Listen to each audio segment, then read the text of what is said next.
Assalamualaikum warahmatullahi wabarakatuh.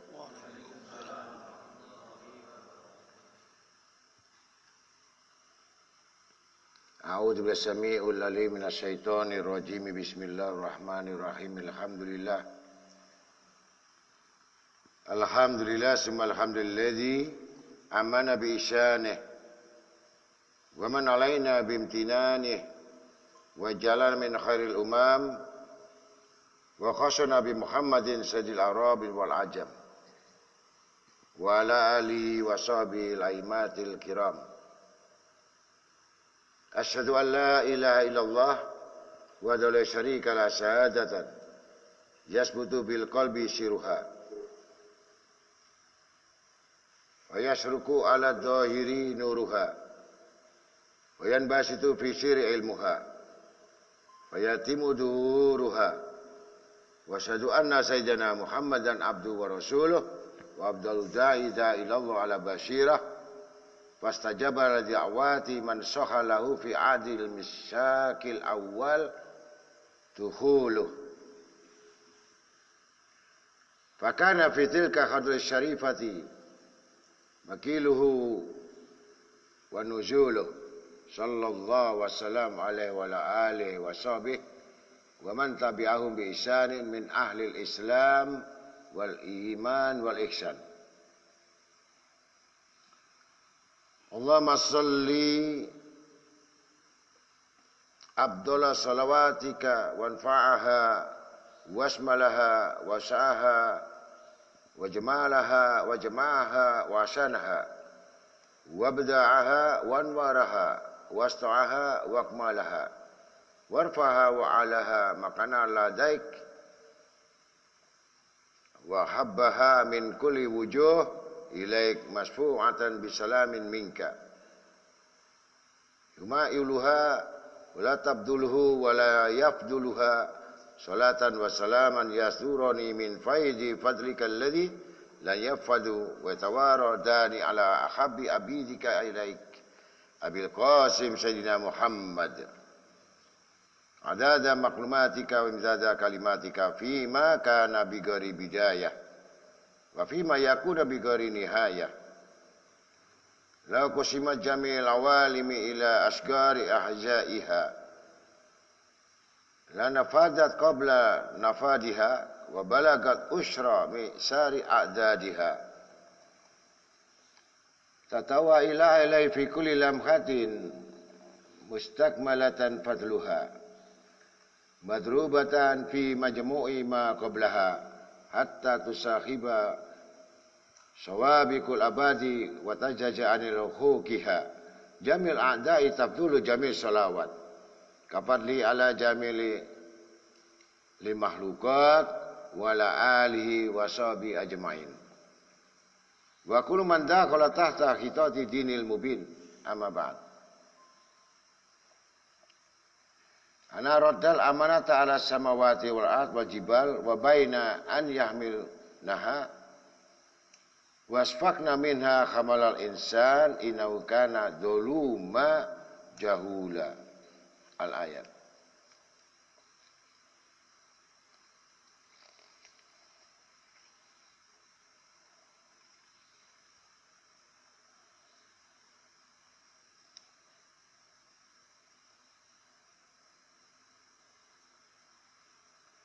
Maqala Nabi sallallahu alaihi wasallam muru auladakum bisolah idza balagu sab'an wadribuhum 'alaiha idza balagu asra. Sadaqallahul azim wa rasulih. Alhamdulillah kita sama-sama pada hadir dan mudah-mudahan kehadiran kita ini mendapatkan rahmat taufik hidayahnya. Dan mudah-mudahan Allah Ta'ala mencurahkan maghfirah, ampunan kepada kita semuanya. Agar kita semuanya mendapatkan satu kebaikan-kebaikan yang langsung dari Allah. Dan apabila dikehendaki kebaikan itu, niscaya keseluruhan daripada amal itu akan diterima. Dan mudah-mudahan hajat-hajat itu dikabulkan oleh Ta'ala. terutama dosa orang tua kita pun diampunkan oleh Allah Ta'ala, dan seluruh keluarga yang tidak hadir sekalipun akan bersambung kepada madat-madat yang mana bersambung semua kepada kecintaan pada Nabi Muhammad SAW. Dan mudah-mudahan segala hajat juga dikabulkan oleh Allah Ta'ala, zahiran batinan, selamatan fid din wad dunya wal akhirah, wa akhir hayat husnul khatimah. Selawat dan salam dan pujian kepada Nabi Muhammad SAW, bentuk kecintaan kita kepada Rasul dan para ahli sahabatnya dan para keluarganya, menunjukkan bahwa kita betul-betul mengimani Allah dan Rasulnya dan para ahli-ahlinya, yaitu para keluarganya. Mudah-mudahan kita dikumpulkan kelak bersama junjungan Nabi besar Muhammad SAW di dalam surganya. Amin.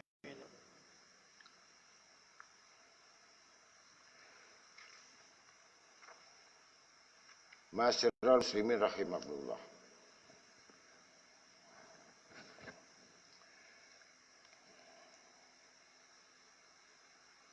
Malam ini kita berbicara dalam bab amanat dan musuh-musuhnya Allah Ta'ala. Dan yang dibenci Allah Ta'ala. Jadi yang musuh Allah Ta'ala ini, yang dibenci oleh Allah Ta'ala, tidak lain adalah, pertama adalah iblis.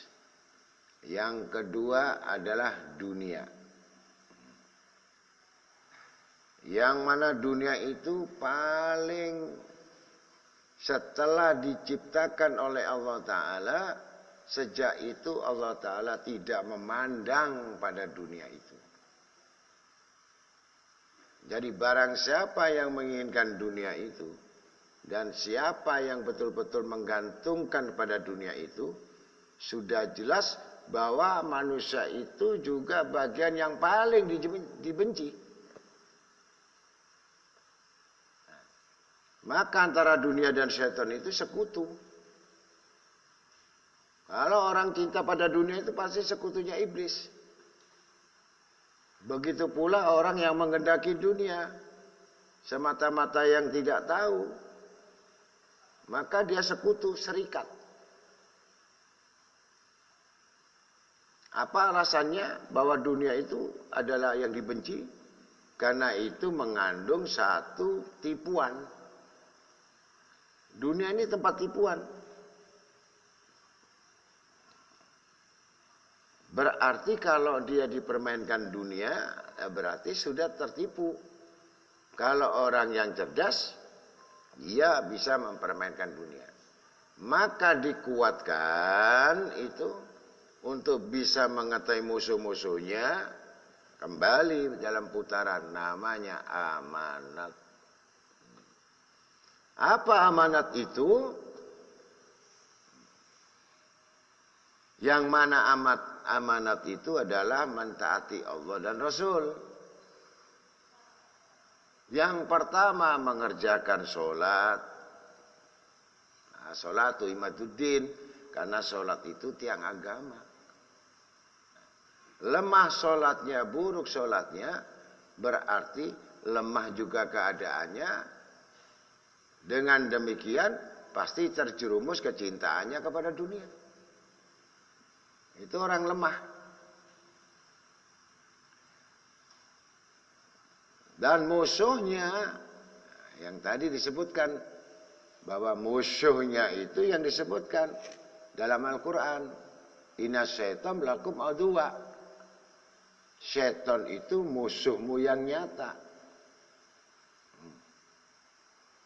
Dikuatkan lagi oleh sabda Nabi Muhammad SAW. As-syaitan yajri min ibni Adam majrad dam. Iblis itu, syaitan itu berjalan, mengalir di dalam tubuh anak Adam mengikuti aliran darah. Ini nggak kelihatan. Padahal sudah dikatakan lagi, inna syaitan lakum aduwwa. Setan itu musuhmu nyata. Tapi yang tidak diketahui setan yang masuk di dalam aliran darah. Ini kalau tidak dicegah ya dengan zikir, tapi zikir bukan lidah. Zikir darah namanya. Zikir darah atau zikir jantung. Pemacunya ini adalah jantungnya. Kalau dia hantam jantungnya itu langsung untuk menghantam iblis dalam darah, habis. Dia akan keluar kotoran-kotoran itu.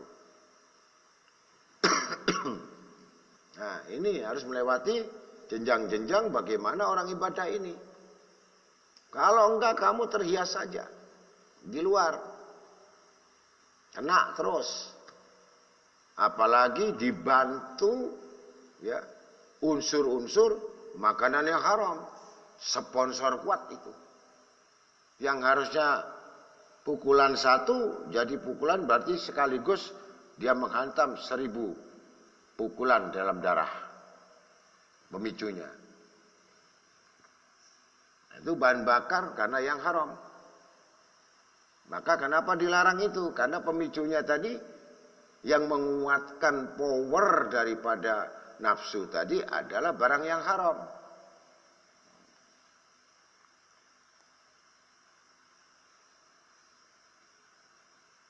Maka jelas dalam firman Allah Ta'ala dalam surat Kahfi itu ayat 50.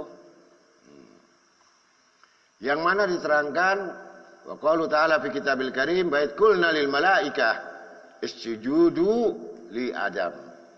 Fasajadu illa iblis kana minal jinni fasaqo an amri rabbih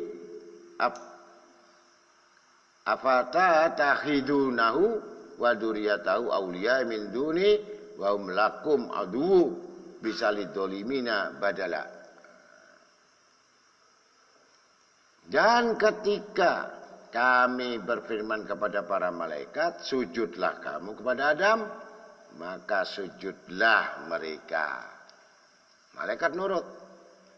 Kecuali iblis. Dia golongan, iblis ini golongan jin. Maka ia mendurhakakan perintah Tuhannya. Patutkah kamu mengambil dia dan turunannya sebagai pemimpin selain daripada aku Allah? Sedang mereka dalam musuhmu. Amat buruklah iblis itu sebagai pengganti Allah bagi orang-orang yang zalim. Jadi orang-orang yang zalim itu termasuk kelompok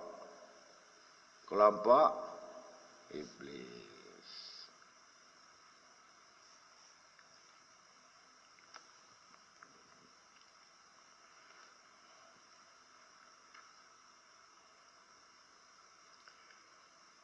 Maka yang sanggup manusia tadi baru Adam, gitu. Ya. Ketika iblis diperintahkan sujud kepada Adam, Adam menolak. Iblis menolak. Adam menerima. Nah, itu. Jadi innahu kana dzaluma jahula. Sungguh bodoh manusia ini dan sesat. Berani nerima amanat. Langit menolak. Gunung menolak. Bulan bintang menolak amanat. Manusia, ya khair, saya siap. Maka sungguh bodoh dan sesat manusia itu. Quran.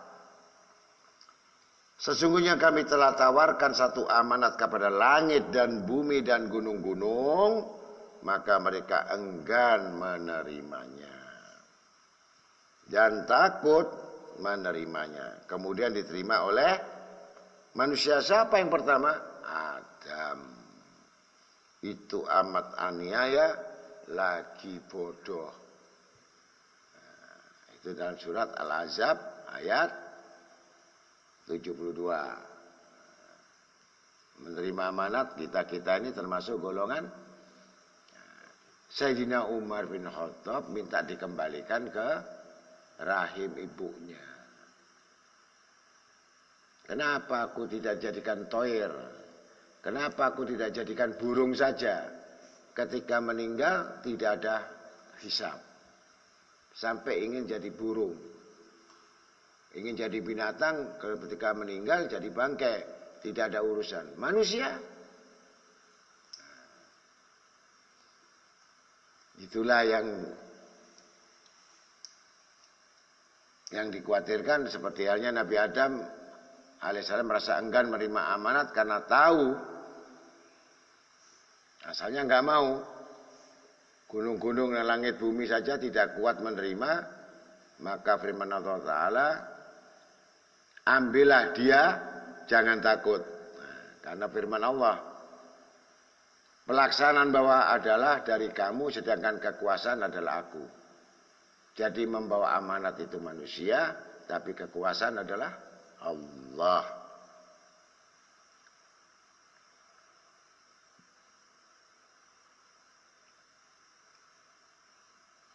Sama dengan Nabi Musa alaihissalam, diberikan kekuatan mujizat berupa tongkat. Ya, ketika orang melihat orang biasa itu tongkat kayu yang nggak berharga. Tetapi ketika ada orang yang mendolimi, Fir'aun begitu melihat tongkatnya ternyata ular. Jadi ular. Itulah kekuasaan Allah yang tidak bisa diketahui oleh orang biasa. Maka yang sebenarnya amanat itu adalah sholat 5 waktu. Tuh.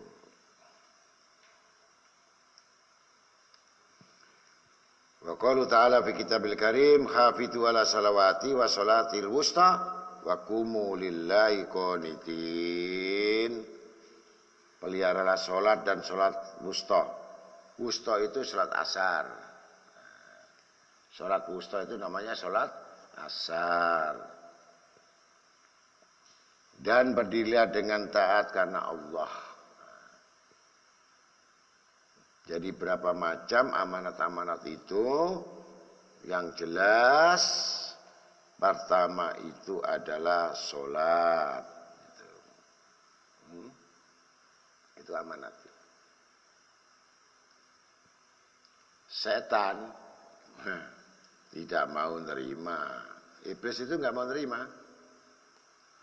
Untuk apa katanya? Ya. Maka menjadi berat. Maka ketahuilah sebelum kita mengamalkan artinya amanat itu, ya, agar kita bisa melaksanakan amanat kita harus tahu setan itu, iblis itu bisa menembus anak Adam itu dengan cara, dengan sistem, ya. Dia punya program, dia punya 10 kriteria. Ini iblis ini. Pertama, manusia itu dibuat sifat tamak. Ini, padahal sholat. Ya kan?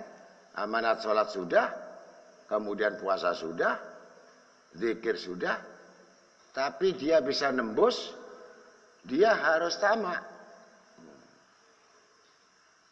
Rakus. Dan dia pekerjaannya suruh buat hati manusia ini, ya. Orang rakus tamak itu isinya seudon. Isinya seudon melulu.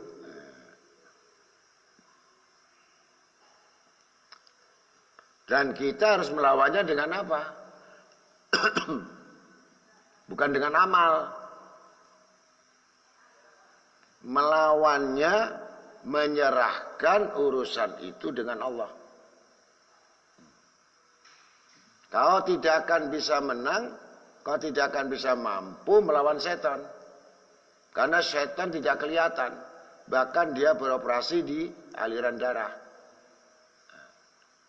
Tapi hambaku yang memohon kepadaku dan percaya atas janjiku, gitu, menyerahkan kepada Allah dengan janjinya. Yang menangani setan bukan kita, gitu. Allah turun tangan. Kalau kita yang turun tangan percuma. Ya, ngandalkan amal dengan doa. Dia lebih alim kok. Iblis lebih alim. Jadi kamu mengandalkan kekuatan Allah, bukan kekuatan amal. Bukan kekuatan ibadah. Dia ahli ibadah. Pangkatnya muqarrabin. Tapi kita mengandalkan Allah, yakin Allah menolong kita, lemah dia.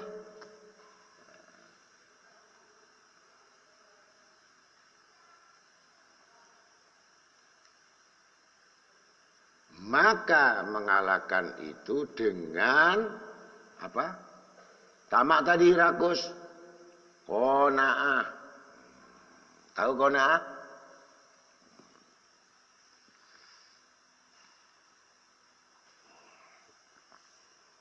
Dengan berpegang pada ayat wa ma min dabbatin fil ard illa 'Allah rizquha. Artinya tiada sesuatu pun yang melata di muka bumi ini melainkan dijamin oleh Allah. Jelas? Qanaah itu dijamin, jangan khawatir.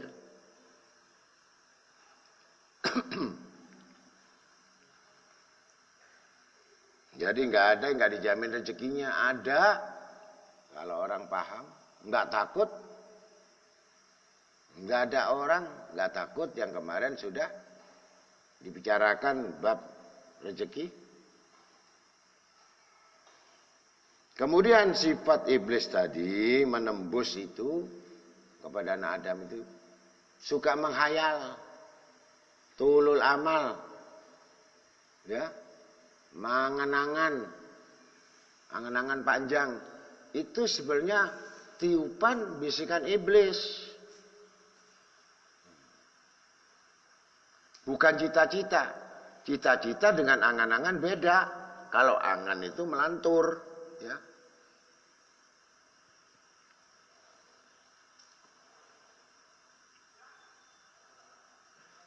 Maka melawannya, mengalahkan iblis itu dengan cara banyak mengingat mati. Begitu angan-angan panjang, langsung ingat mati. Jadi ambisimu yang tinggi itu, yang banyak itu putus, habis ketika mengingat mati. Gitu.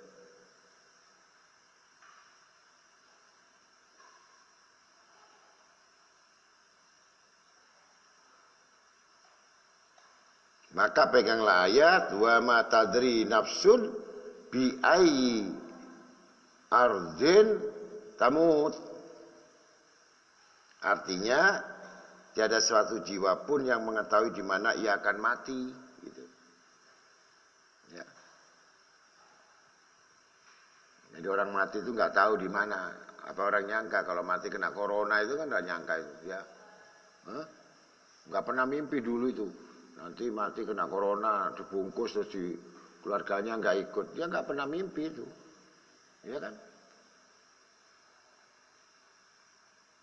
Kalau tahu begitu saya mati kena corona katanya, mending saya mati bunuh diri katanya. Tapi kan dikubur keluarga kan begitu. Itu nggak ada yang tahu. Nah, itu untuk mematahkan tulul amal. Setan lagi masuk bagian ketiga.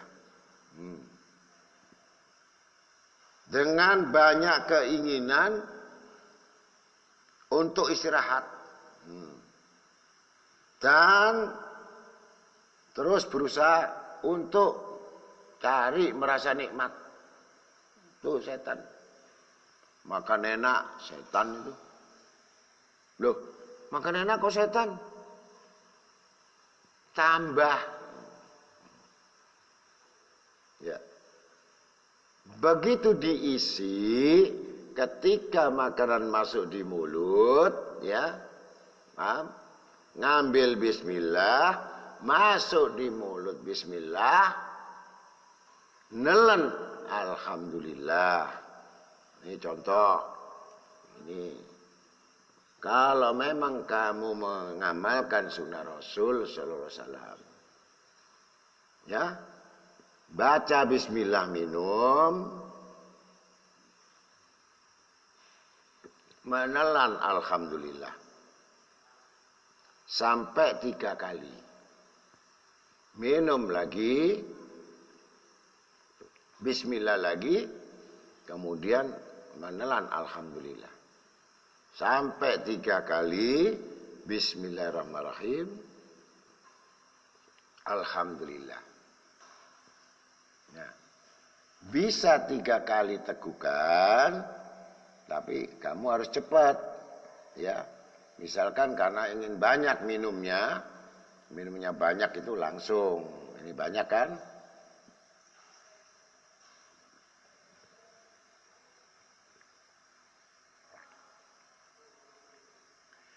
Jadi tegukannya 3 kali. Ya. Setiap itu masuk itu tadi bismillah 3 kali juga alhamdulillah. Ini betul-betul orang yang mempunyai marifat kepada Allah. Bukan nikmatnya kopi. Bukan nikmatnya hidangan makanan. Tapi nikmatnya yang selalu melibatkan Allah ayatnya di dalamnya. Tapi kalau gelagak itu minumnya setan. Itu orang kesetanan.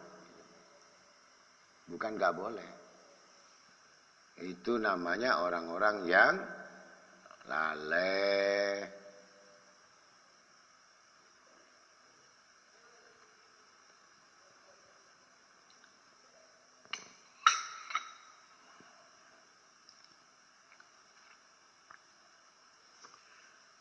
Di mana bergerak, di mana menelan ludah, di mana meludah, di mana mendengar Allah, bukan zikir.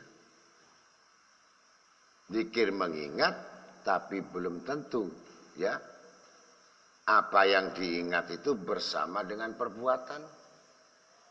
Bisa kamu mengingat itu, mengingat saja, tapi kamu tidak tahu perbuatanmu.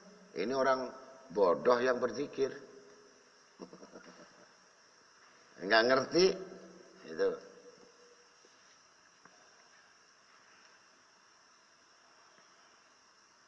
Maka harus mengurangi, ya, mengurangi nikmat yang harusnya 100 jadi 70. Saya kalau merasa makanan itu nikmat, ya, maka saya putuskan ini nafsu, gitu. Kalau tidak enak, habisin. Nah kan repot itu. Pernah ada satu hari di mana Rasul Shallallahu Alaihi Wasallam ada seseorang, ya, yang membawa apel, buah apel. Ya. Biasa Rasul Shallallahu Alaihi Wasallam kalau membawa apa-apa, diberi apa-apa, tidak ada sisa. Semua sahabat makan.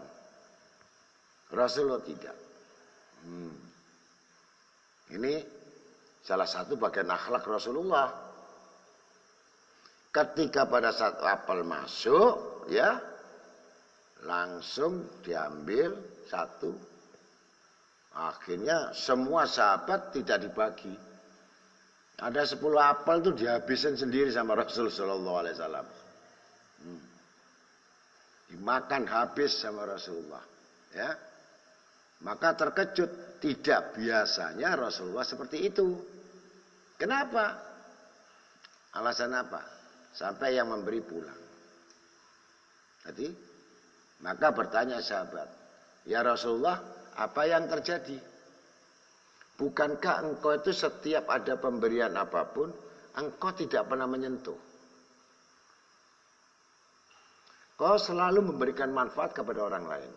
Tidak ada keinginan sama sekali pada dirinya untuk menyentuh. Selalu menyenangkan orang lain. Itu sifat Rasulullah. Ini kenapa apel ini kok dimakan semua? Langsung. Tentu kamu mengatakan saya rakus. Pandangan manusia yang tidak paham atau tidak ilmu, pasti itu yang tadi suudonnya dulu dibandingkan pahamnya itu sangka buruknya dulu. Kenapa selalu menilai seperti itu? Karena bodohnya paham agama. Ya, ketika minta keterangan pada Rasul Sallallahu Alaihi Wasallam, kenapa Rasul sampai makan rakusnya begitu menurut pandangan sahabat yang tidak pernah dilakukan seumur hidup? Dan di hadapan yang memberi tadi, Masya Allah, terima kasih, syukron, kasiro, nikmat betul ini apel yang kau berikan pada saya. Mudah-mudahan Allah mengampuni dosa, membalaskan budi segala macam. Pokoknya yang memberi itu rasa gembira. Sampai pulang tuh dengan penuh mendapatkan penghormatan dari Rasul SAW. Tapi yang masgul, sahabat ini masgul. Kenapa Rasulullah melakukan seperti itu? Ternyata baru Rasulullah membuka. Kamu tahu, begitu saya makan apel, kecutnya luar biasa. Tidak enaknya luar biasa. Kalau aku kasihkan kamu, pasti kamu akan marah sama orang yang ngasih ini. Saking pahitnya dan kecutnya, betul-betul tidak enak. Maka tidak aku berikan kepadamu. Maka biar aku saja yang merasakan, kamu tidak merasakan. Begitu. Karena enggak enaknya itu. Kalau aku kasih kamu, pasti kamu maki orang yang memberi itu dan akan mengatain kamu kurang ngajar, tidak pantas kasih Rasulullah seperti itu. Begitu. Sehingga Rasulullah menutupi kesalahan orang lain, menutupi dari pemberian orang lain, sehingga sahabat pun tidak tahu bahwa apa yang dimakan dianggap rakus. Padahal Rasulullah nanggung, ya, rasa getir dan kejutnya itu luar biasa. Jangan sampai yang ngasih itu betul-betul tersinggung itu. Nah, itulah yang namanya mengurangi nikmat. Merasa hilangnya nikmat dan beratnya hisab. Jadi orang yang dapat nikmat akan dihisab. Perhitungan kelak di hari kiamat. Jarhum yakul wa yata mata'u wa yulhihimul amalu. Artinya, biarkan mereka makan dan bersenang-senang. Dan dilalaikan dengan angan-angan. Jadi orang makan senang-senang dan dilalaikan.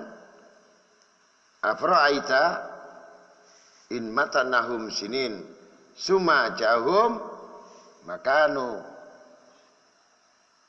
yu'aduma agna anhum makanu yumatta'un. Tidaklah kamu lihat jika kami senangkan mereka beberapa tahun, kemudian tiba apa yang telah dijanjikan pada mereka, maka tidaklah berguna kemewahan dan kesenangan mereka.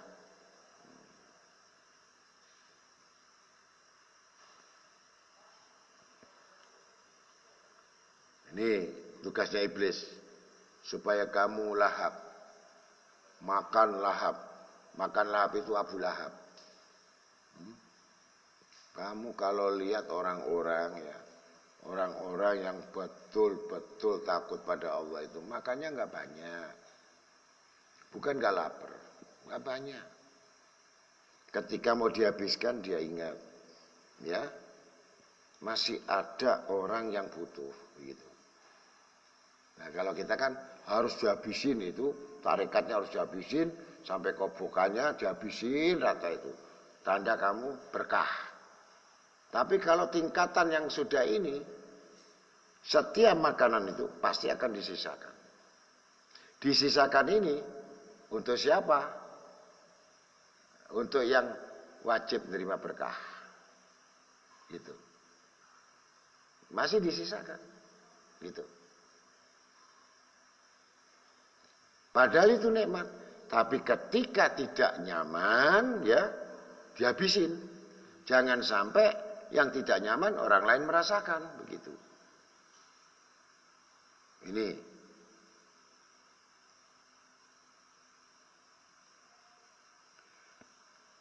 Yang keempat, penyakit ujub dan sombong ini bangga diri dilawan. Ujub itu iblis yang nyuruh. Jadi kamu kelebon, jadi sudah dimasuki kamu ujub, merasa tinggi hati, tinggi, ya macam-macam. Tinggi amalmu, tinggi ilmumu, tinggi kekayaanmu, ya, tinggi actionmu, macam-macam ini. Nah, ini iblis sebenarnya. Dan diketahui. Makanya kalau lewat itu, ini orang keluar tanduknya gitu, ada tanduknya gitu, kayak tanduk sapi gitu. Gitu. Ternyata ujub gitu. Kelihatannya manusia tapi seton gitu. Maka harus mengingat bahwa karunia itu pemberian Allah dan takut pada akibatnya. Jadi orang ujub, orang sombong itu banyak musuhnya, banyak orang tidak suka. Karena itu sifat iblis. Apalagi malaikat, apalagi Allah. Maka pedomanlah pada ayat faminhum syaqiyun wa sa'ir. Maka di antara mereka ada yang celaka dan ada yang untung. Yang sedang saya belum mengetahui termasuk yang mana aku ini, apa aku golongan yang celaka atau yang beruntung. Gitu. Maka tidak ada sombongnya lagi, nggak ada ujungnya. Kelima, iblis membuat sifat meremehkan, meremehkan orang lain, meremehkan teman, meremehkan sahabat, meremehkan orang nggak punya, meremehkan. Yang jelas tidak menghargai mereka. Maka dilawan dengan cara menghormati mereka. Dan itu pedoman dengan ayat walillahi izzatu walirasulih walil mu'minin. Artinya kemuliaan itu haknya Allah dan Rasulnya. Dan orang-orang mukmin maka muncul sifat rendah hati, jadi tawadhu.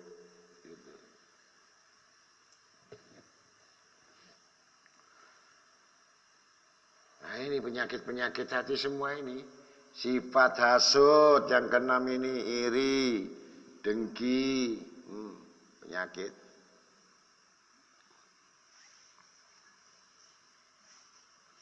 Dilawan dengan mengingat Allah, dengan keadilan Allah. Allah itu ma'adil dalam membagi pada makhluknya. Dengan pedoman satu ayat, nahnu qasamna bainahuma isyatahum fi hayatid dunya. kamu yang membagi kehidupan pada mereka di dunia, maka hilanglah sifat jelek tersebut di atas. Rezekiku sudah dibagi, punyanya dia nggak bisa kamu milik, punya lain nggak kamu bisa rebut, udah ada tempatnya. Tapi karena iri, karena dengki, bagaimana menguasai? Ya, itu sifatnya. Padahal sudah dapat bagian masing-masing. Yang ketujuh, sifat riya. Dan ingin pujian orang. Musuhnya ikhlas. Kalahnya riya itu dengan ikhlas. Gak kepingin apa-apa, ikhlas. Pegang pedoman ayat. Faman kana yarju liqa rabbih falyamal amalan sholihan wala yusyrik fi ibadati rabbih ahada. Maka siapa yang mengharap akan bertemu pada Tuhannya, hendaklah beramal soleh dan tidak menyekutukan Tuhan dengan sesuatu apapun. Riya, syirik kecil. Riya itu termasuk syirik kecil. Syirik khafi tersembunyi. Padahal syirik itu tidak diampuni dosanya.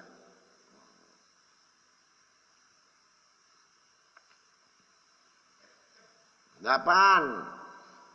Ini kerjaannya iblis semua ini ya. Ini diketahui oleh orang ahli hikmah. Jadi kalau kamu ngadep ahli hikmah itu, yang dilihat itu isinya ini apa aja. Hatimu punya sifat ini enggak? Ini orang tamak. Ini kok banyak ngelantur. Ini banyak istirahatnya. Cari nikmat melulu ya. Terus ini ujub, bangga. Terus ini sifat ngeremehkan. Itu semua murid kita punya itu. Punya. Tapi dia sendiri nggak sadar. Sifat itu yang dimiliki dia sendiri nggak sadar. Bahwa itu sudah menjadi tabiat. Yang tidak akan bisa hilang sampai mati. Dan kamu tidak akan bisa berubah. Karena sudah mengakar. Andai kata kamu bisa sadar itu karena hukum, itu hanya 1 hari, 2 hari, 3 hari kambuh. Kembali asal. Itu tabiat. 8. Sifat kikir, bakhil, dilawan dengan cara bahwa di dunia ini tidak ada yang kekal.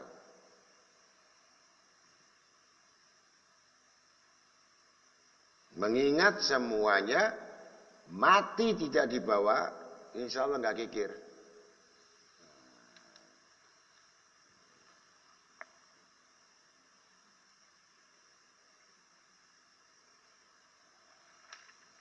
Maka pedoman harus pakai ayat. Ma indakum yang fadu wa ma indallahi baq.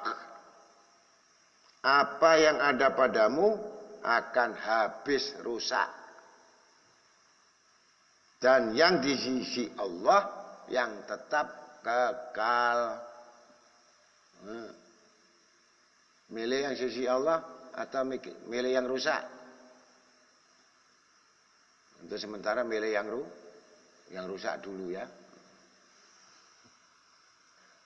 Yang kekal belum, kan belum mati.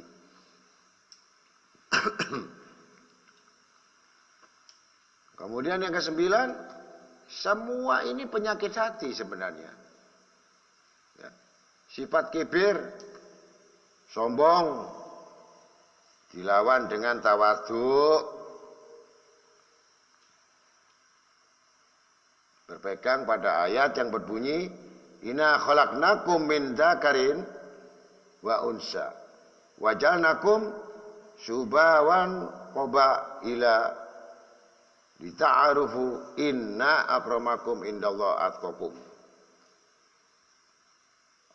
Sesungguhnya kami jadikan kamu laki dan perempuan, dan kami jadikan suku-suku atau bangsa supaya mudah mengenal bahwa orang yang mulia, termulia ialah orang-orang yang takwa. Gitu. Ada yang orangnya hitam, rambutnya keriting, kalau jalan malam kelihatan giginya. Bilal hitam, tapi kenapa paling mulia?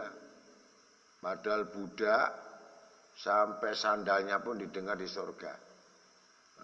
Ya, jadi ukurannya bukan dia besar tinggi, mulia, kaya, bukan. Takwa.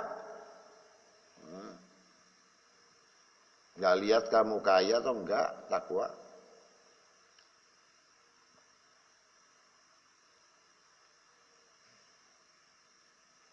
Sifat tamak yang selalu bersandar sama manusia, hati-hati. Bersandar pada manusia, dilawan harus putus asa, putus harapan dari tangan manusia itu. Jangan diangkat-angkat, putus, ya. Kecuali kalau nunggu termen. Jangan sekali-kali mengharapkan dari tangan manusia, berharap nanti luput kamu kecewa. Ya. Jangan menggantungkan sama ranting. Kalau rantingnya putus kamu ikut jatuh. Jangan menggantungkan sama manusia. Kalau manusianya jatuh kamu ikut jatuh. Gantungkanlah sama Allah Ta'ala. Dengan pedoman surat At-Tolak ayat 1. Wa may taqillah yaj'al makhraja wa yarzuq min haitsu la yahtasib. Wa may tawakkal 'ala Allah fa huwa hasbuh. Innallaha balighu amri qad ja'ala likulli syai'in qadra. La haula wala quwata illa billahil azim. Siapa yang bertakwa kepada Allah, maka Allah akan memberikan jalan keluar dari kesempitan. Dan akan memberi rezeki tidak disangka-sangka datangnya. Paham? Kamu tahu nggak kalau malam-malam ada orang bawa satu kresek gitu, sak karung duit? Hah? Gak percaya?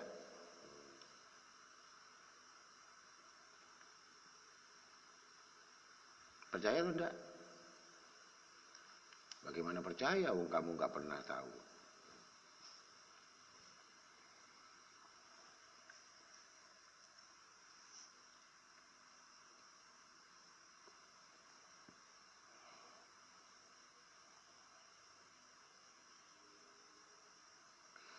Maka sabda Nabi SAW sudah jelas, la yadkhul jannah man kana fi qalbihi misqala dzarratin min kibrin.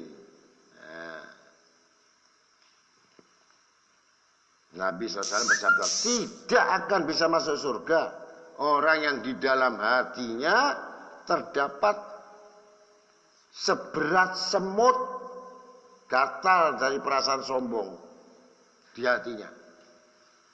Waduh, tidak bisa masuk surga.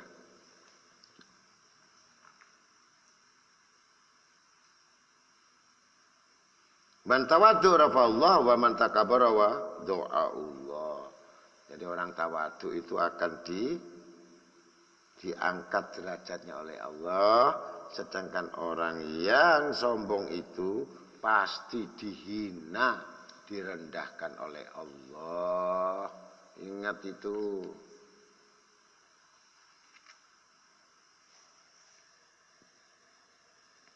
Maka hati-hati, yang jelas kita akhir zaman, ya. Iman itu nggak sampai tenggorokan.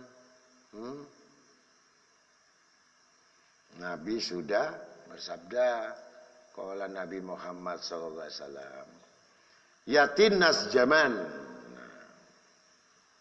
La yabqa minal Islam ila ismuhu wala minad din ila rasmuhu wala minal Qur'an ila darsuhu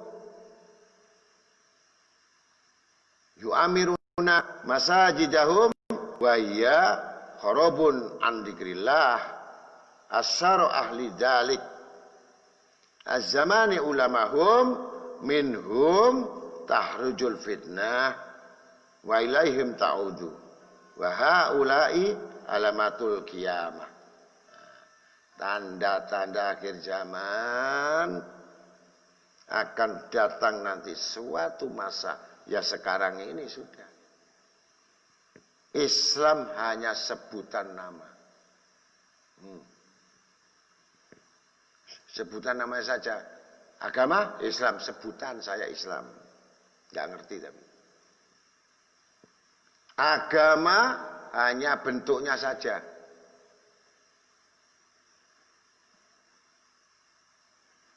Minaddin ila rasmuhu, bentuknya saja. Penampilan. Ngerti? Bentuk itu bentuknya agama, bentuk penampilan. Al-Quran wala minal Quran ila darsuhu. Quran itu hanya bacaan saja.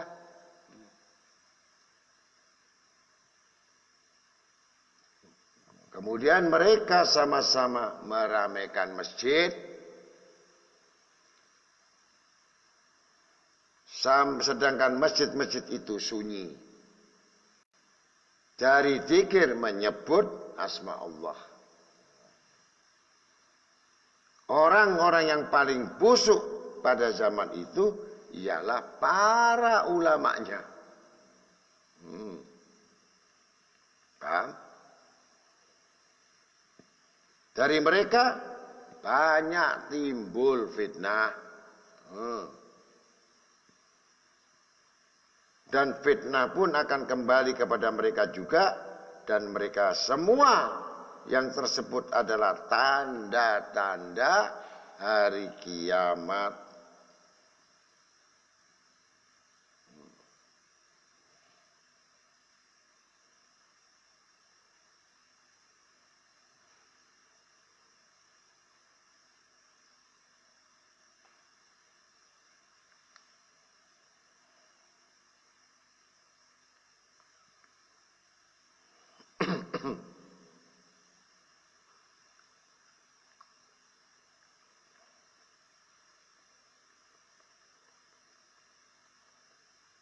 Maka sekarang ini banyak majelis-majelis tapi tidak tahu. Ya. Kantor, majelis itu majelis busuk semua. Majalasa kaumun majlisan summa tafarraqu ala ghairi salatin alayya ila tafarraqu ala antana minarihil jifah. Tiada satu kaum yang duduk pada majelis kumpulan, kemudian mereka selesai tanpa membaca sholawat untuk saya, kata Nabi, kecuali bubaran mereka, selesai rapat mereka, selesai dengan apa yang dibicarakan, mereka itu bentuknya berbau lebih busuk daripada bangkai. Coba. Maka disebut subhanallahi wa bihamdika asyhadu an la ilaha illa anta astaghfiruka wa atubu ilaik. Minimal minta ampun sama Allah.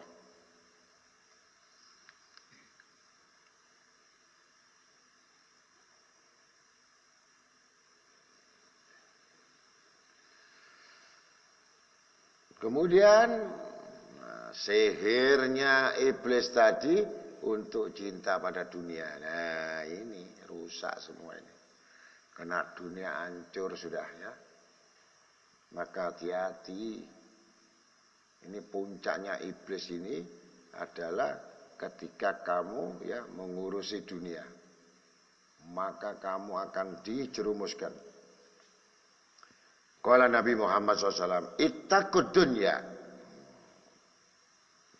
Falladzi nafsi biyadi inna li ashar min haruta wa marut. Berhati-hatilah pada dunia, karena demi Allah yang menguasai jiwaku, kata Nabi, sesungguhnya dunia itu lebih kuat pengaruhnya daripada malaikat yang punya kekuasaan sihir Harut dan Marut. Nabi sampai bersumpah pada jiwanya itu, ya.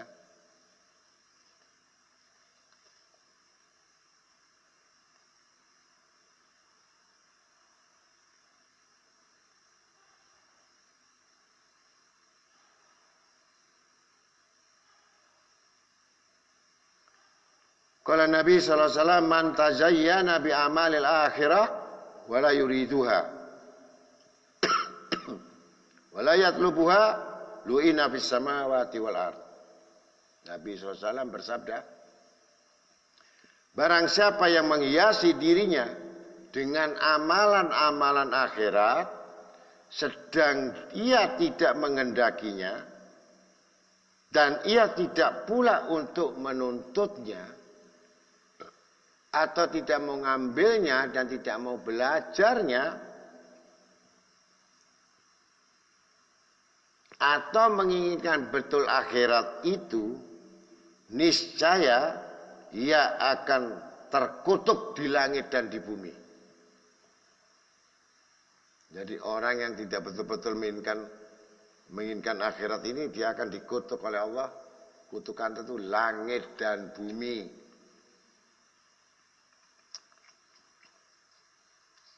Ini sabda Nabi.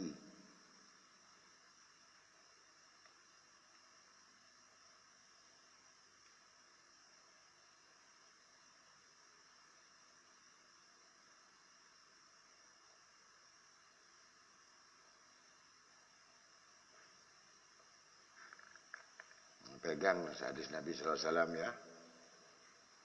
Qala Nabi Muhammad sallallahu alaihi wasallam, bisal abdul bahil wa ta'ala wa nasiya al-kabir al-muta'al, bisal abdul tajabbaru wa tada wa nasiya al-jabbar a'la bisal abdul abdan sahabalaha wa nasiya al-maqabir wal bala, bisal abdul abdan atta wa taga wa nasiya mubtada wal muntaha, bisal abdul abdan yukhayyal dina bisahwat, bisal abdul abdan tama yakuduhu, bisal abdul abdan hawa yudilu, bisal abdul abdan rogiba yudilluhu.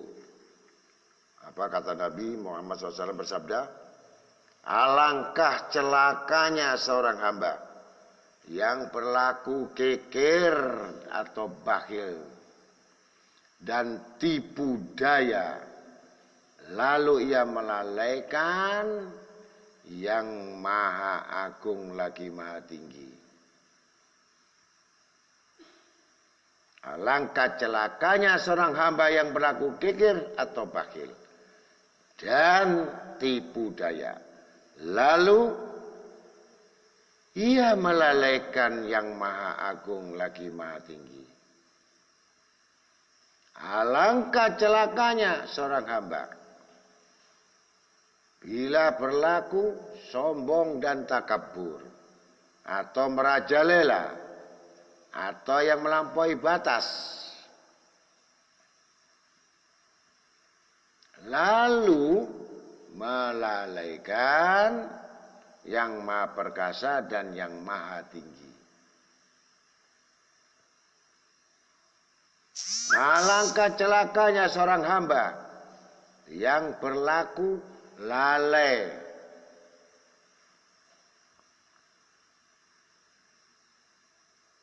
atau lengah, lalu ia melupakan kematian dan pangkal dari segala malapetaka.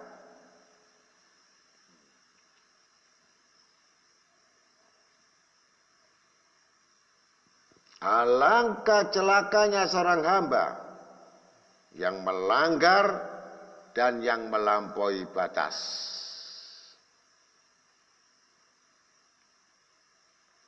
lalu ia melupakan awal permulaan dan kesudahannya. Lupa dia dilahirkan dari mana, kemudian dipulangkan kemana, itu lupa. Alangkah celakanya seorang hamba yang mempergayakan, yang mempermainkan agama dengan mengikuti syahadat-syahadat hawa nafsu. Celaka.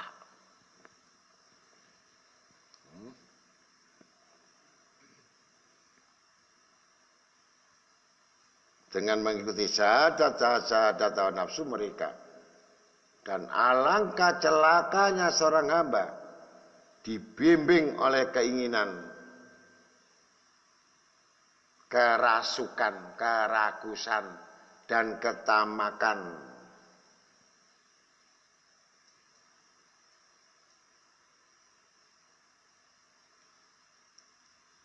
Dan alangkah celakanya seorang hamba di mana segala keinginan yang ada pada dirinya justru jadi menghinakan mereka.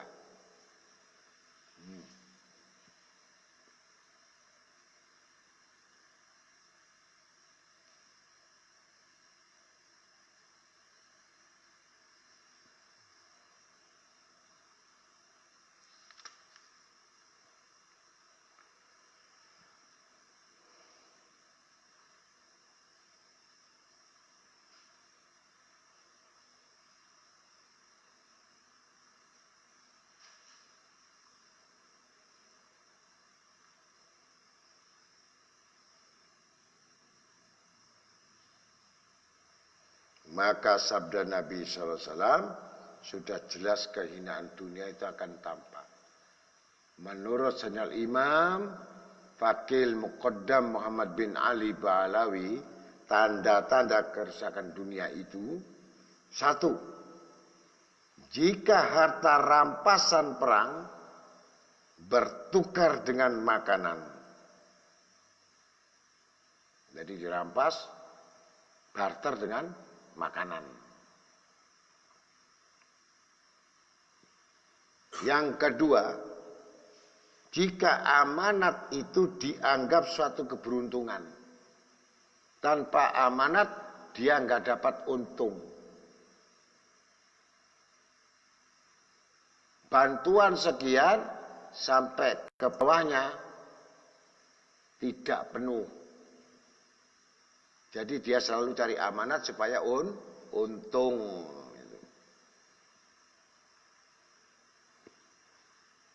Ketiga, jika harta dianggap satu denda bagi manusia atau pajak.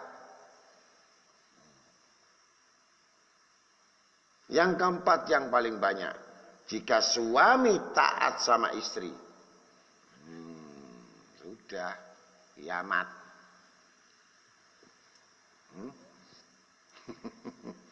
Loh, sekarang tuh banyak enggak suami taat sama istri? Kelima, jika banyak anak durhaka pada ibunya.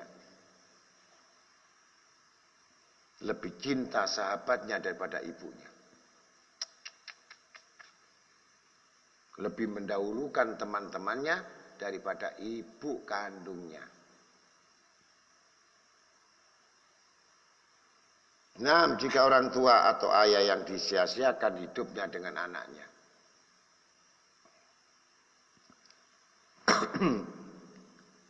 7. Jika orang terlalu patuh pada temannya karena kekayaannya, karena kedudukannya. Patuh, taat karena kekayaannya dan kedudukannya. Dia adalah seorang penjilat.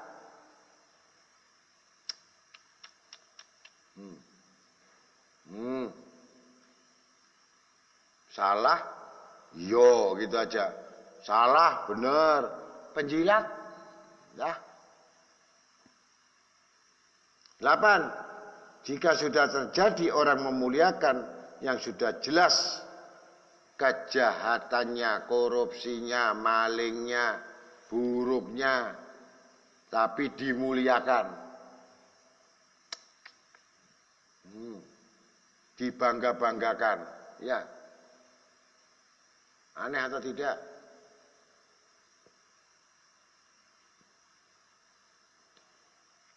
Jika orang yang punya pendidikan atau mempunyai martabat rendah, hina, memimpin satu kaum,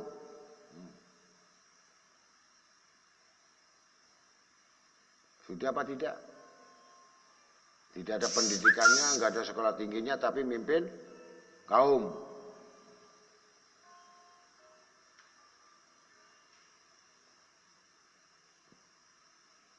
Sepuluh, jika sudah banyak orang bertengkar yang berbantah-bantahan, debat di masjid-masjid, ngolok sana, ngolok sini, sudah bantah-bantahan di masjid. Dan 11, jika semua orang laki-laki sudah pakai pakaian sutra.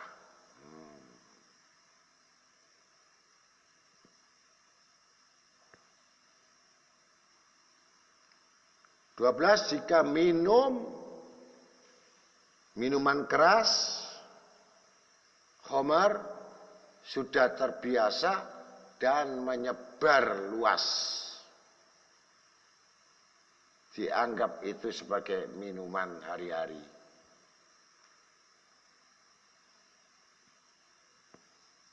Ke-13,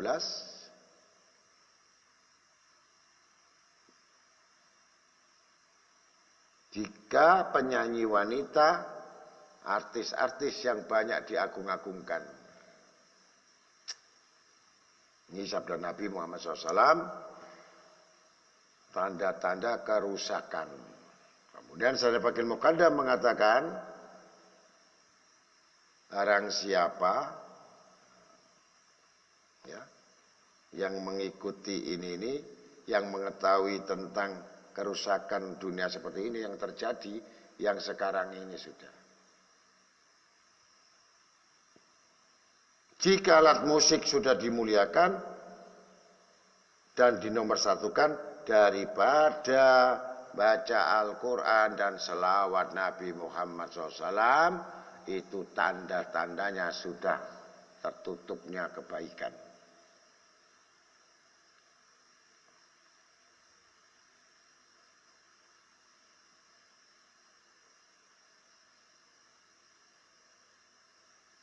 Barang siapa, kata Syarif Fakil Muqaddam, menemui orang kaya yang selalu datang di pintu-pintu orang miskin, maka mulialah orang kaya itu. Dan terhormatlah dia orang-orang yang miskin.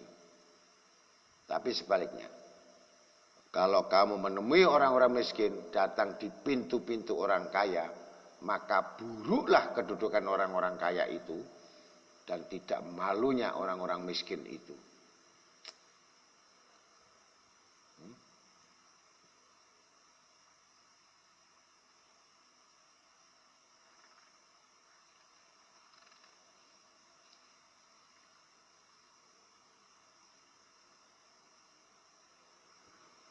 Maka untuk itulah mudah-mudahan kita sudah tahu amanat apa, kemudian iblis itu apa. Yang jelas semua adalah yang membuat berat, yaitu yang mengalahkan iblis tadi, mengalahkan kesenangan, mengalahkan cinta dunia. Ini amanat yang berat.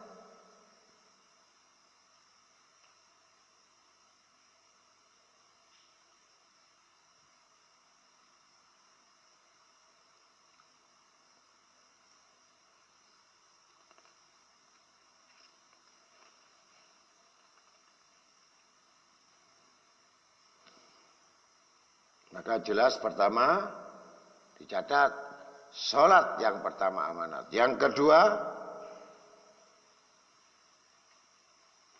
menjaga mata penglihatan. Mata iblis 70 busur panah iblis. Dan itu ada di matanya perempuan. Kalau di mata laki itu air mata buaya.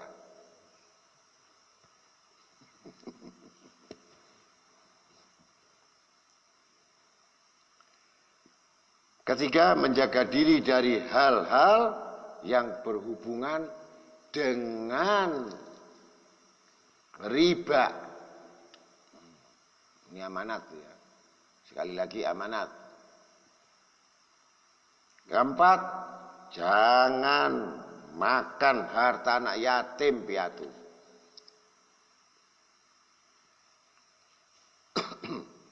Keempat, jaga lisan. Amanat.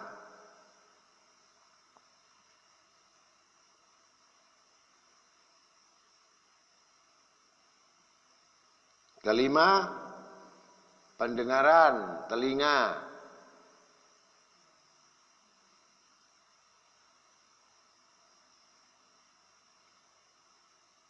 Keenam, tangan, kaki, farji, kemaluan, anggota tubuh, dan jangan sampai berlaku yang haram.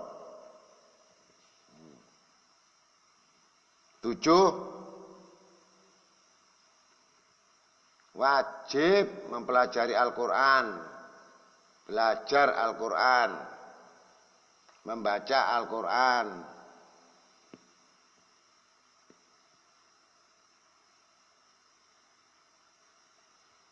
8, melaksanakan rukun Islam, termasuk puasa. 9, sedekah.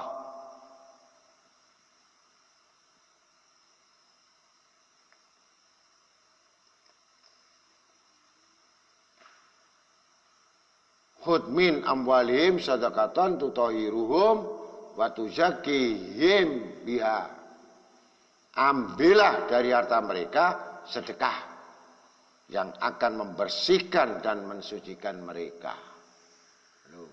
Jadi kalau diambil itu membersihkan dan mensucikan mereka. Kemudian yang ke-10 pergi haji. Kalau sudah mampu dan cukup lebih.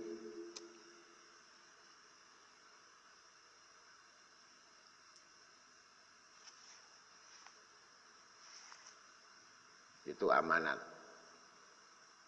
Nah, ini yang paling dibenci iblis tadi, yang bisa mengerjakan amanat.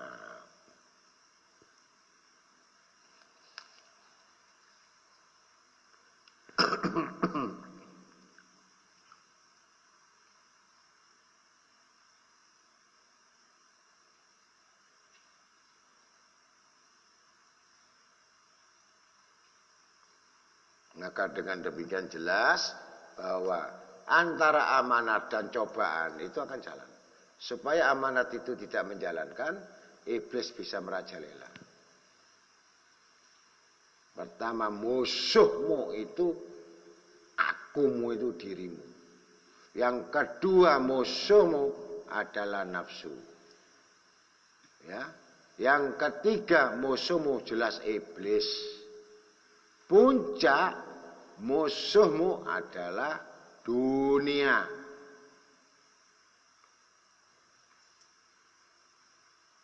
Tidak ada yang selamat kalau sudah kena gelintir, sudah terjepit, sudah dilindas, sudah dilewati, pasti habis kena dunia.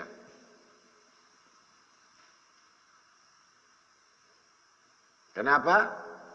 Karena itu puncak akhir bagaimana manusia terjerumus.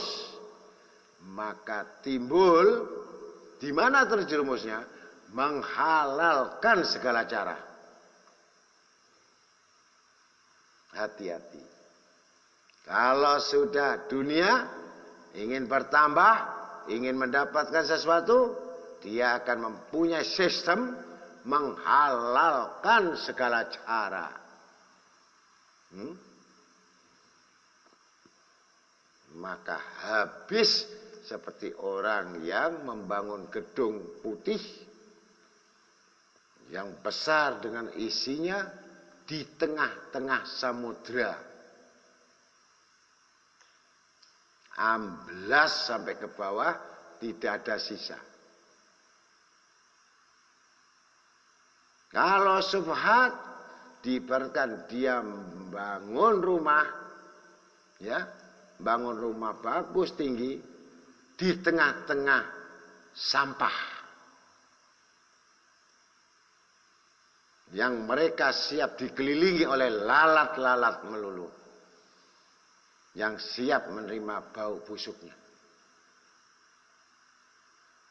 Ini yang syubhat. Kalau yang haram tadi di lautan. Kalau di lautan berarti tenggelam habis. Kalau yang syubhat, dia tahu bahwa ini tidak benar. Kalau nggak diambil, sayang orang lain yang ambil.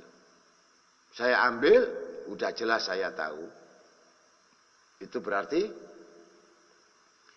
membangun rumah istana tinggi, ya, di tengah-tengah sampah yang busuk, yang banyak lalatnya, di situ yang masuk rumahmu. Kanan kirinya tidak punya tetangga kecuali sampah, di tengah-tengah sampah. Perumpamaan seperti itu. Mudah-mudahan kita sadar bahwa sesuatu itu yang membuat sukses itu adalah membentuk hati yang qanaah. Dan itu resep orang kaya. Orang kaya itu resepnya adalah qanaah. Kalau orang yang pasti, kalau barang siapa yang meninggikan, memuliakan dunia, maka tunggu kehancuran dan kehinaannya. Dan barang siapa yang betul-betul meremehkan dunia, niscaya dia akan mulia di sisi Tuhannya. Remehkan urusan dunia.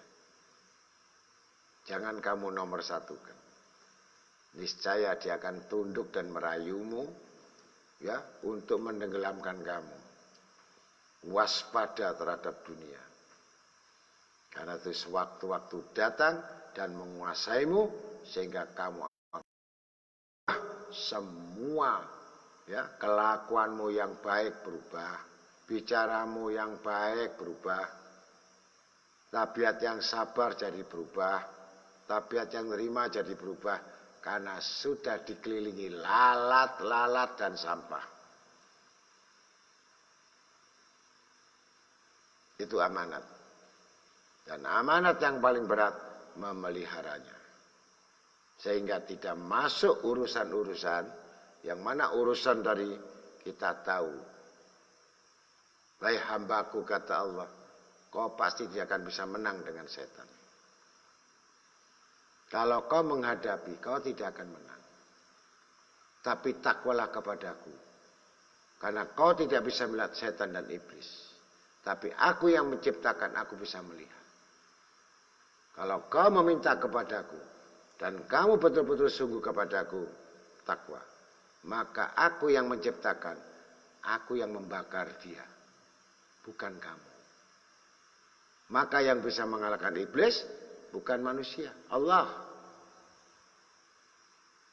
Orang yang selalu memohon terus berlindung kepada Allah, berlindung kepada ayat-ayatnya, berlindung terus, bukan dia melawan dengan kaku, melawan iblis, pasti terkalahkan. Karena apa? Musuhnya nggak kelihatan.